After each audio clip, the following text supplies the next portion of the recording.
Okay guys, let's not waste time and get started. Today, this video, R9T, handlebar.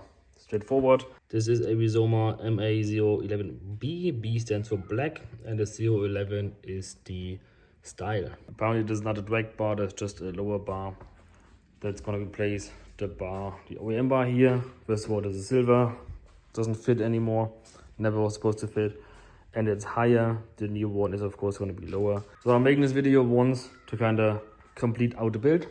After this, there are just small details in there, possibly, then I'm almost done. Other reason is, there's not really any video on there. I think I just found one, and it was just like a time-lapse going through it. And most people just put clip-ons on there. Then fine, sure, if you want to go with clip-ons, they definitely looks cool, it's fine. But for my build, this is some length already. While building this bike, I had some issues with my wrist, so I don't want to be too aggressive on it. And I want to see first how I like the lower bar before I go to clip-ons. That's why I'm going to put this on, show you how to remove it. It's pretty simple from what I've seen. The biggest part will probably just be the setup. And yes, you've seen that right. All the mirrors here, these are the more used by Flip. So you can actually like flip them over at certain angles, so when I park it or when you want to lane split or whatnot, you just flip it in and off it goes. You can adjust it also easily. And I also have some Moblaze disc indicators here. Legally I wouldn't need these because you can't see it, but right there is an indicator that should be enough legally, but people already don't pay attention anyway. So I want to, you know, do as much as I can for this without having lights everywhere, especially for the V1 and for the side. From here you can't see it barely. It just, it is, you know, you can see it, but a little. I'm gonna put this one on mostly, so that's one more. I just wanted to do that and I'm doing this, so that's what it is. I believe the bar has an inner diameter of 40 millimeter, so I literally just pushed this thing in, call it a day. And the mirror is sitting on the bar. I know there are adapters for it, specifically for the setup, but from what I've read and heard is that they're pretty fragile, because it has to be a hollow screw, so the cable can still go through, and that screw tends to break very easily. And apparently it does vibrate loose. If that out of the way, tools, it's pretty much all Torx. So you have a 15, 20, 30, 45, 50 and 55. 55 of course is for the end weights here. Then you have your 45, your 50. By the way, this is torqued with 38 Newton meter. You torque these two first, and then you torque these two with 19 Newton meter. So I'm not going to mention it later, torque values are here. Then you have 30 for these here, for your lever blocks. You have 15, a T15 in here, and a T20 down here. And let's see what else we find for the process, but that seems to be it. So strategy for this entire job, I'm probably gonna remove the bar ends first, then they're out of the way. Remove the gas cable. You just open the screw down here, unclip it here, and then you can unlatch the cable out of the way, because it's kind of tight in here. After the cable, you have a wire here. Open the switch block up and then disconnect the harness, and then you open these two T30s and this block comes off and this all goes away, and you can probably just slide this thing straight off. This should be easy. Other side, similar process. Have again the T30s here, the switch block, and I might just loosen it up and leave it on until I take the entire handlebar out. Then I can move it over and then I can slide it off easily. And last tool is a T9 Torx for the screws in the switch cluster. You have one down here, one down here, or maybe two down here. T9, you don't use that very often, but you need 7 different Torx to remove your handlebar. So the last thing before starting to take things apart, alignment. You can see switch cluster somewhat aligned with the mirror here. The space in between here is about 15 millimeter, both sides, if you want to keep it. Also over here you have the gas, like this clip, somewhat aligned with the heated grips if you have. And indicator stock again. Just point somewhat to the middle. Here, both sides, they meet in the center. It's an ergonomic thing.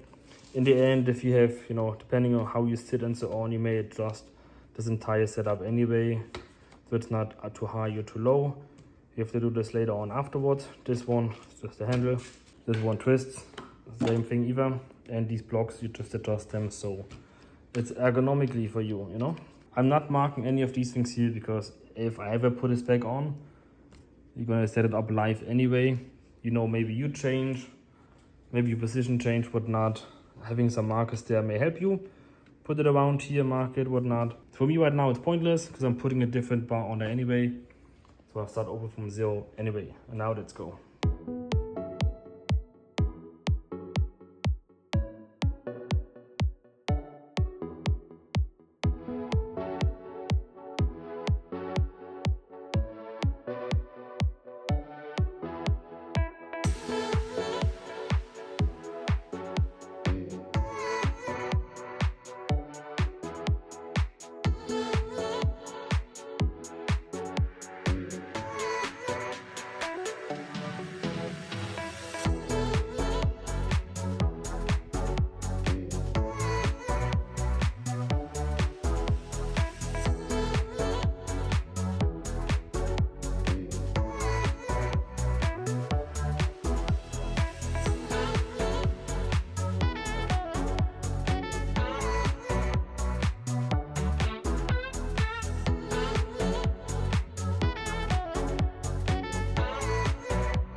I slipped and damaged the brand new DK design, the frame and the screen. Like, what the heck, man? This didn't even leave the garage and it's already damaged. It's gonna be bugging me forever. Well, this bolt had a hard time coming out, and so I slipped and damaged it. So I've used my power tool right away. Man, you can never be careful enough.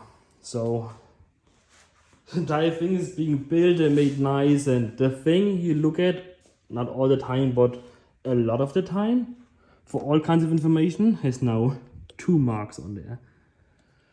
Oh, I guess I have to live with that now, which annoys me rather much already. Of course it's still gonna work, but man. We're lucky in it somewhere, yeah, wait. Though the scratch doesn't bother. Let's just call it a unique identifier. So I always know which bike is mine. Not that anyone would mistake it for their own. But yeah. Anyway, handlebars off, you saw it. Just slide this one off. Once you take it off, it's way easier. So you have the trace it around. Kind of like this. This thing was sitting like this, and it's gonna be sitting like that now. So we can already kind of pre-fit this thing. It's gonna be living on here somewhat like this. And besides just slapping it on, you saw there are some holes. There's one hole here on the right side to secure your throttle block. And on the left side also, this actually goes through, and that is going to secure your handlebar and switch cluster. So you actually don't have much twist on here. You just have to hit it right. I leave the rest on. I just have to take a pen and somehow make it through. Mark both locations so I can then drill both sides on the left side and that one on the right side. And I will also have to drill an outlet for the wire for the indicator. So I'm going to be drilling holes. The outlet wire probably only after I set everything up, so I know where is a spot to come out. And then I actually want to feed the wire into the OE harness here. If I can do that somehow, so it comes out somewhere down there and you don't see them, and I hook it up from there. Oh, man. Maybe I touch it up with some paint.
So I drilled my holes and now basically just put it back together in reverse order, starting left side. And since this one is short, I actually can install it first and then slide the cluster on, but I want to slide it on first, then clamp it on, just like you've seen it before.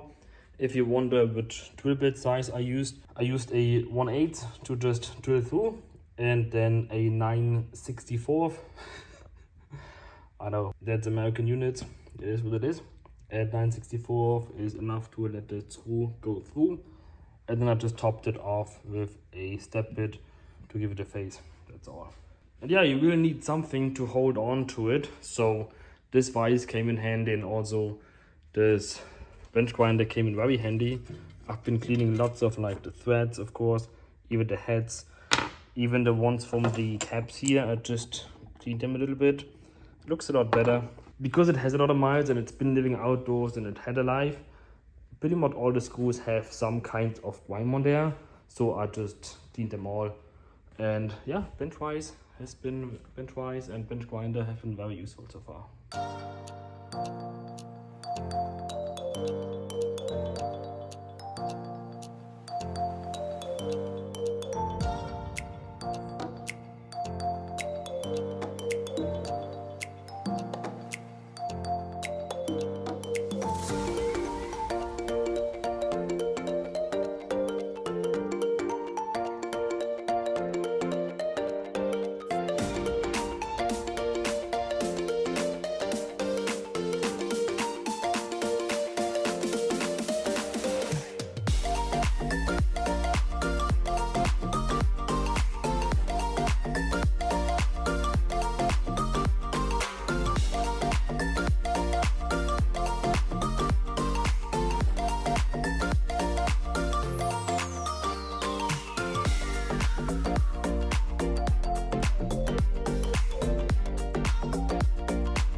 There it is, the Rizoma Handlebar on, installed. Of course, still gonna take my mirrors on here. I'm gonna go straight onto the bar, and later on I'm gonna install the indicators here. So the only thing that bothers me at the moment is basically the brake line. That's a new brake line, and well, because the handlebar came lower and then the brake also came further inward, it's more slack now in here, which bothers me. Don't want to let it sit up here on the light, that looks stupid. On the left side somehow that worked somewhat okay. Just the wire harness that tucks away, and the clutch line has also enough play in here so it doesn't bother. That can live here. Although the throttle could be further in. Actually you can push it a bit in here. Apparently there's some slack still. And the wire harness will also give way once, you know, it's brake line here. That I have to kind of feed more in, but it's clipped in place. I just don't want to lift the tank again for something like that, because you have to remove the seat and then these pieces and who knows what not, and then just prop the tank up and then you can fill in there. But the brake line definitely has to go further in, but for the time being, that's it. Also fixed my mistake here a little bit, so it's not as obvious anymore. And that's the new look now, and I quite like it.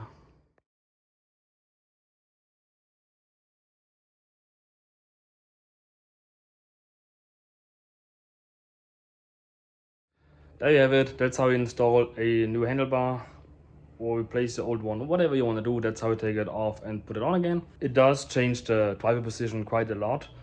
You're way more lean forward, obviously.